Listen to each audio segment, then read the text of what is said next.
guys, comes from a good program. Ryan does a great job, with the program down there at Ohio State and, or up there at Ohio State.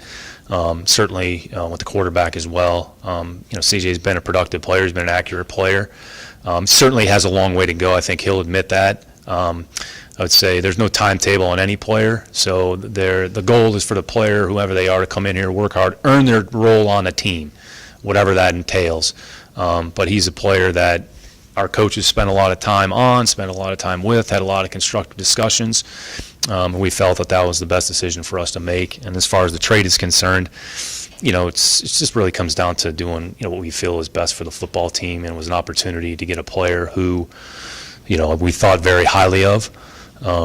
We knew that he wasn't going to last, and we felt that adding him to our football team was something that, we wanted to do.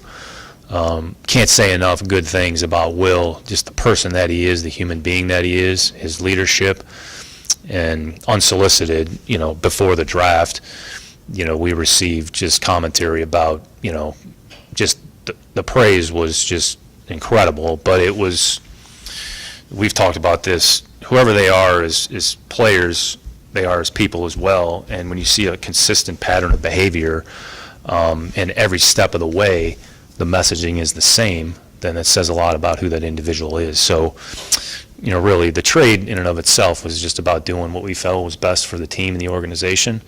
And I would say trades are always a product or a function of the player. And, I would say just from our perspective, it's not about like what the points tell you on a chart. If you have a conviction about a player and you want a player and you think the trade is the right thing for you to do, then you go ahead and do it, which is what we did. So I would say we're certainly not worried about like what the points are and what the trade chart says. I mean, it doesn't really mean anything. So the trade was really driven more by this is a player we thought would bring a lot of value to our team. So that's why we went ahead and did it. We'll go to Christy. Go ahead, Christy.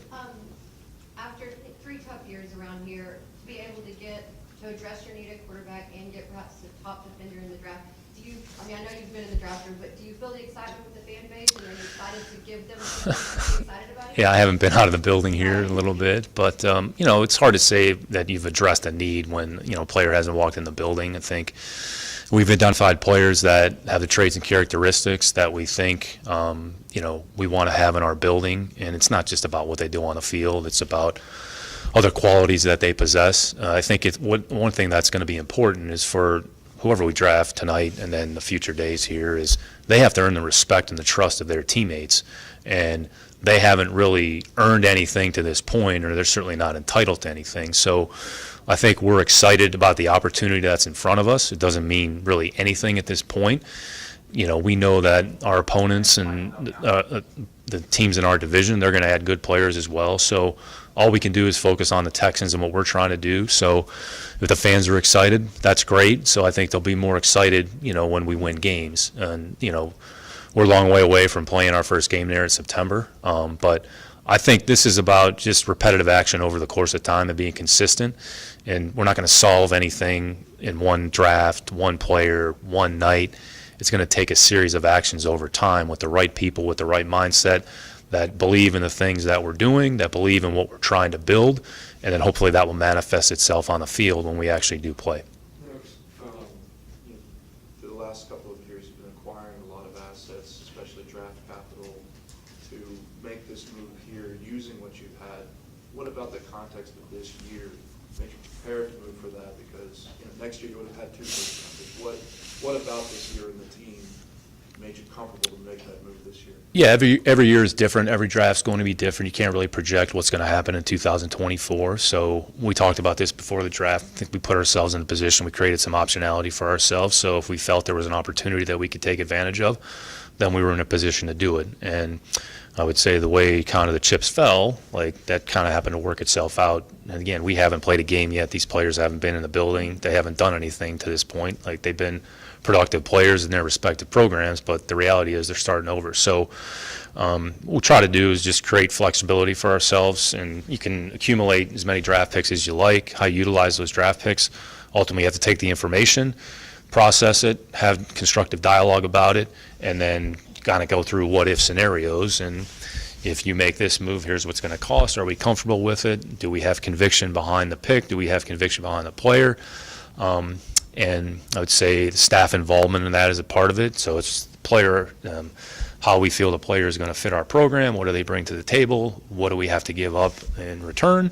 And we're either comfortable with that or not. And I think from an ownership perspective, the McNairs have certainly been supportive of what we're trying to do. I think the one thing that they, enable our staffs to do is really do our jobs and give us the ability to try to make good decisions for the organization. So, from that perspective, we're certainly appreciative of that. I don't want to speak for D'Amico, but I know he feels the same way. Aaron and Jonathan. And when you have a chance to draft CJ Stroud and two overall, right after Bryce goes off, how much was it that you felt good that you scouted both guys, kind of had an understanding of both quarterbacks, and then once one's not available, that you have one with another quarterback?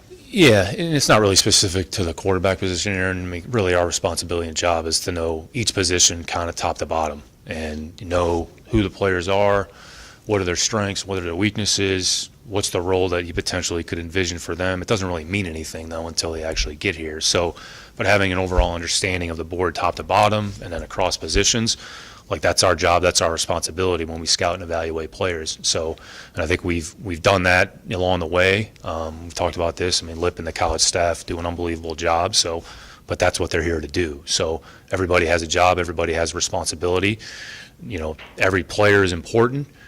So however many players we ended up with on the board, the final count, whatever that was, like we're going to know those players. And, we're over the last week or so, we've talked about players that are not going to get drafted that we would want to add to our team. So it's not, well, let's focus on like these two players, these couple players at this position. Really focus on, let's call it, however many players there are. It's probably 150 to 200 players, including some of the undrafted players. So our job is to know those players, what they bring to the table, what's the opportunity, when can we add them to the team. And then once they actually get here, then they're essentially starting over, and their progression is going to be based on how quickly they assimilate to our culture, what we're trying to do, and then their performance on the field will ultimately dictate who's going to play. With Jonathan and then Ed. Nick, at what point did you feel like you all had a consensus of kind of conviction on CJ? And what in particular did you like most about him during the evaluation? Yeah, I mean, I think this process is always fluid, so you never get to, the light bulb goes on, and okay, well, here it is. So it's constant discussions, constant dialogue, constant research, really all the way up until the draft. So, that's what you're supposed to do. That's what our job is. You don't really settle, okay, we have enough. Well, let's just go back and let's confirm. Here's what we think it is. We've accumulated maybe some additional information. Let's confirm it. What does it tell us? Is it consistent with what we've heard previously? All right, and then really you arrive at an endpoint and say, all right, we know any player. We know what the player is. We know what they're about. We're comfortable with it, right, wrong, or indifferent. Every player has strengths. Every player has weaknesses. You're essentially saying whatever they have that you're comfortable with when they walk in the building. So there's never an endpoint where you say, okay, all of a sudden, like, we're good. Like, you're really never good up until you pick the player, and then once you pick the player, then we kind of recalibrate. So now the next step is for them to come in the building. Rookie mini camps in a couple weeks.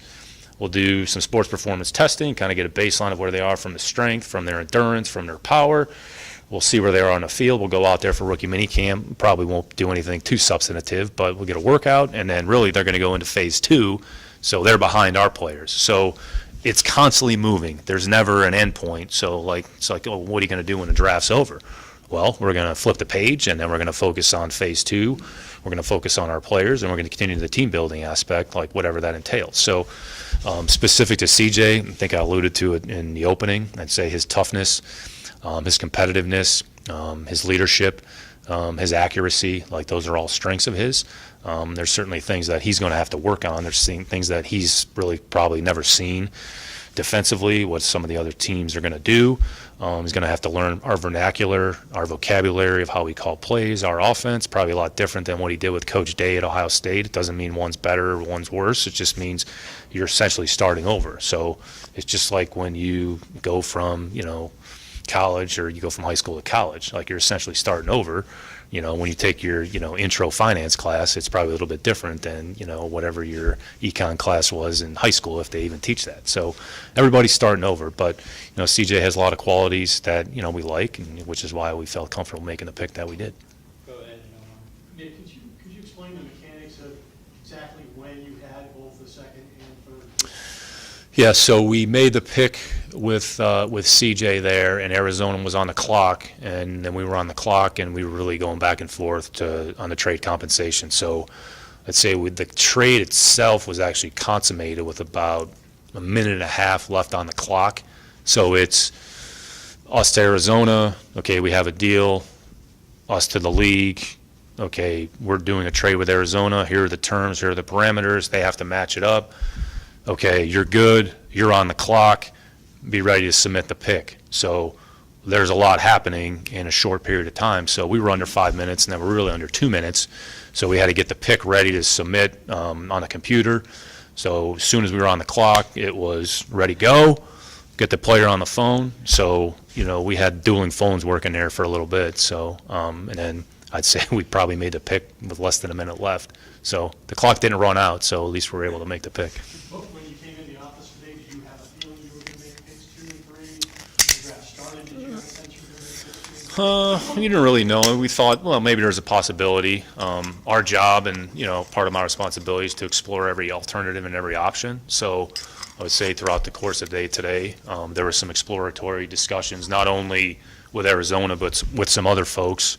Well, we're at 12. Okay, if we're going to come up from 12, what would it take? All right, here's what it would take. All right, let's see how it goes. And that was really all the way up until, and then I think as soon as Arizona was on the clock, then I would say the pace of those dialogues and discussion picked up. Nick, what was the We're going Omar and Sean. Hold on, Matt, we'll get to you. We're going Omar and Sean. David, you and D'Amico have both expressed, the sentiment that you don't want to put too much pressure on a player you might draft really high. Is having 2 picks really high, 2 potential pillars of the team going to have to play a role in that? Yeah, it doesn't change anything, like the expectation. And when they get here, D'Amico will spend time with both players. But I think their job, their responsibility is to come in with the right attitude, with the right mindset, understand that they're part of a team, understand that they now have a home, and understand that they have to earn the trust and the confidence of their teammates around them. So they have a lot of work to do. I think they understand that. They think they just want to be a part of the team and want to be a part of the solution. So we're not going to use any labels. We're not going to put any terms on anybody. We're not going to put any timetables on anybody because, quite frankly, it's not fair to the players.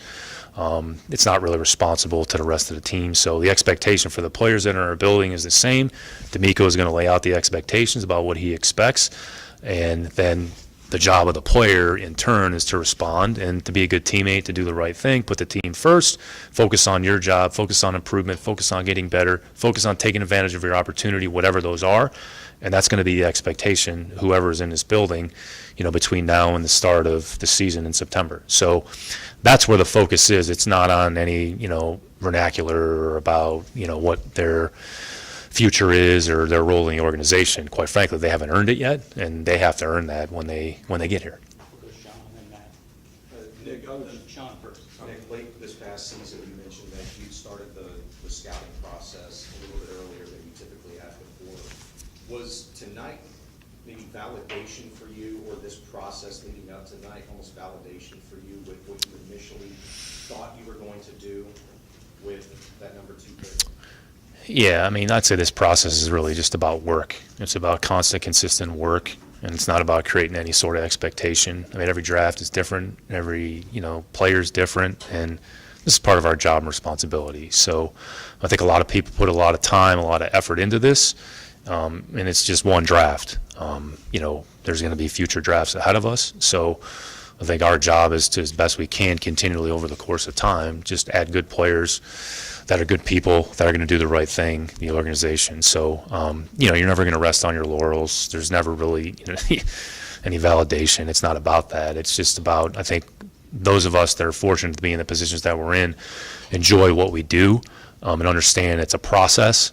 And, you just have to find ways to continually improve and just try to make good, sound decisions over the course of time. And, if something doesn't go the way you expect or it doesn't work out, okay, why didn't it work? What happened? Let's try to mitigate the risk. Let's try to mitigate the downside. And there's really no guarantee. It's funny, I was listening to a podcast a few weeks ago about two professors. They had done a research paper about the draft and just the probabilities and some different things. And I've even said this, and I know everybody looks at me like I have 10 heads when I say this, but I mean, a draft is a 50-50 proposition. I mean, it's a coin flip. I mean, it's just reality. So there's nobody that's any smarter, or, in my case, I am probably dumber, but, there's a lot of risk, and you're not really sure how it's going to go. So you try to take the information, you try to process, you try to make good, sound, smart decisions, and you hopefully that it manifests itself in positive results. So really not going to know the answers to that here for a little bit.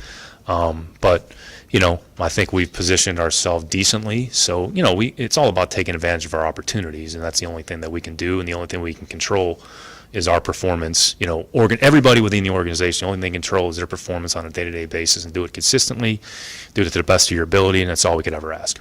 Go ahead, Matt. Nick, congratulations. I was over at the draft party, and you talked about the mechanics of getting to that trade and such. When CJ was picked, the crowd exploded. When there was a trade possibility, everyone was stirring. Then when the deal was done, it was twice as loud. What was it like inside that draft room? I know you need to stay even keeled, but what was the emotion?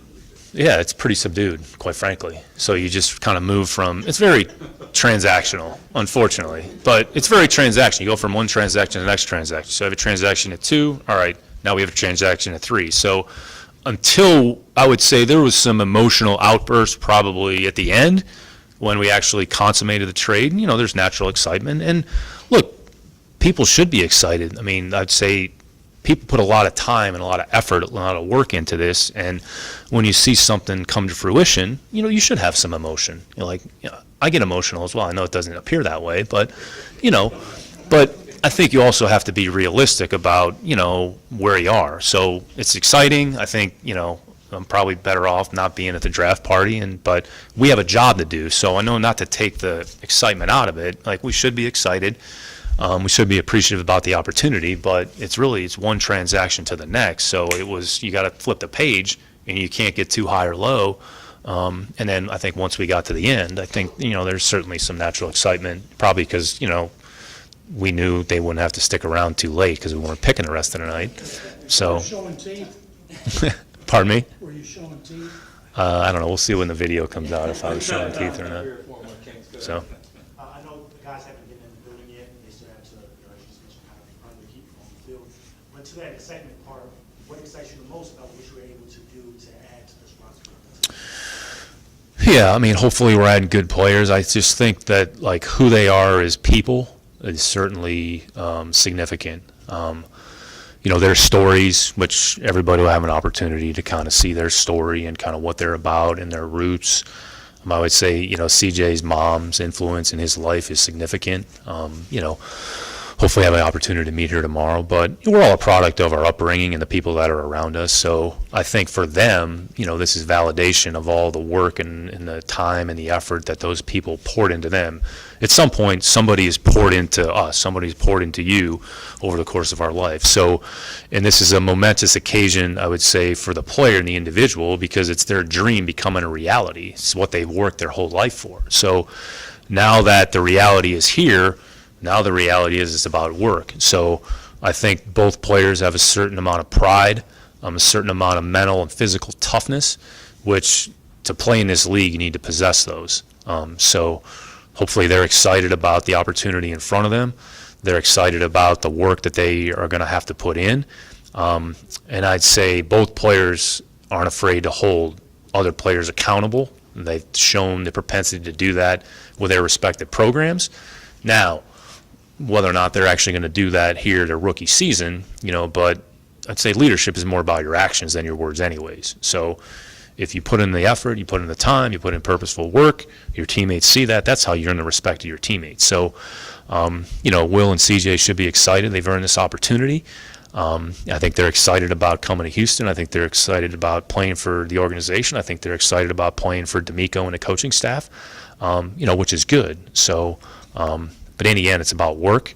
Now this is their job, this is their life, so they're only going to get as much out of it as much as they put into it. We'll close with DJ, Cole, and Sarge. Going back to, obviously, when you talk about quarterback, a lot of it comes down to fit. So what about CJ Stroud would be a good fit for the offense? For that, they're running a lot of slow. Yeah, well, we'll see exactly what that looks like. I mean, it's going to be, new system, a new offense. So I think, job of the staff, and I think, out in San Francisco, they showed the ability to do that kind of, you build an offense around your players. It's not the other way around. So, and the players, what do they do well? How do we put them in a position to do the things that they do well? So, not just the quarterback position. So CJ has, a lot of good traits that go along with playing that position. So how that fits with what we're doing offensively. So there's probably going to be some things that, are easier to do than others for him. Like, what's the fit? How's it going to look? We'll see. We'll find out. That's part of learning. It's part of growing. It's part of adapting. It's part of adjusting. I mean, that's what the NFL is about. So there'll be things that he's going to probably be asked to do that he hasn't done before. Maybe there's some things mechanically that he hasn't done that we're going to coach, out of him or coach him on. So but that's part of being a pro. That's part of, learning your craft and just trying to figure out, okay, what do they want me to do?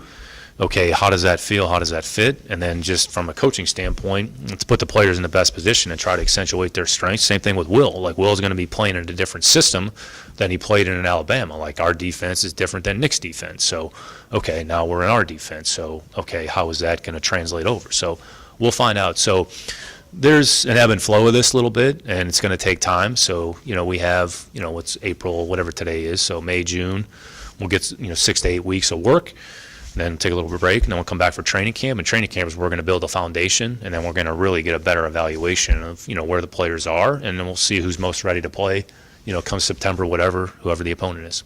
Last two, Cole. Nick, naturally, you can always go ahead and move up or down the draft board, but when you look at the level of talent at certain positions that could be available when you're on the clock next in the third round, do you like the depth of where you have the other prospects?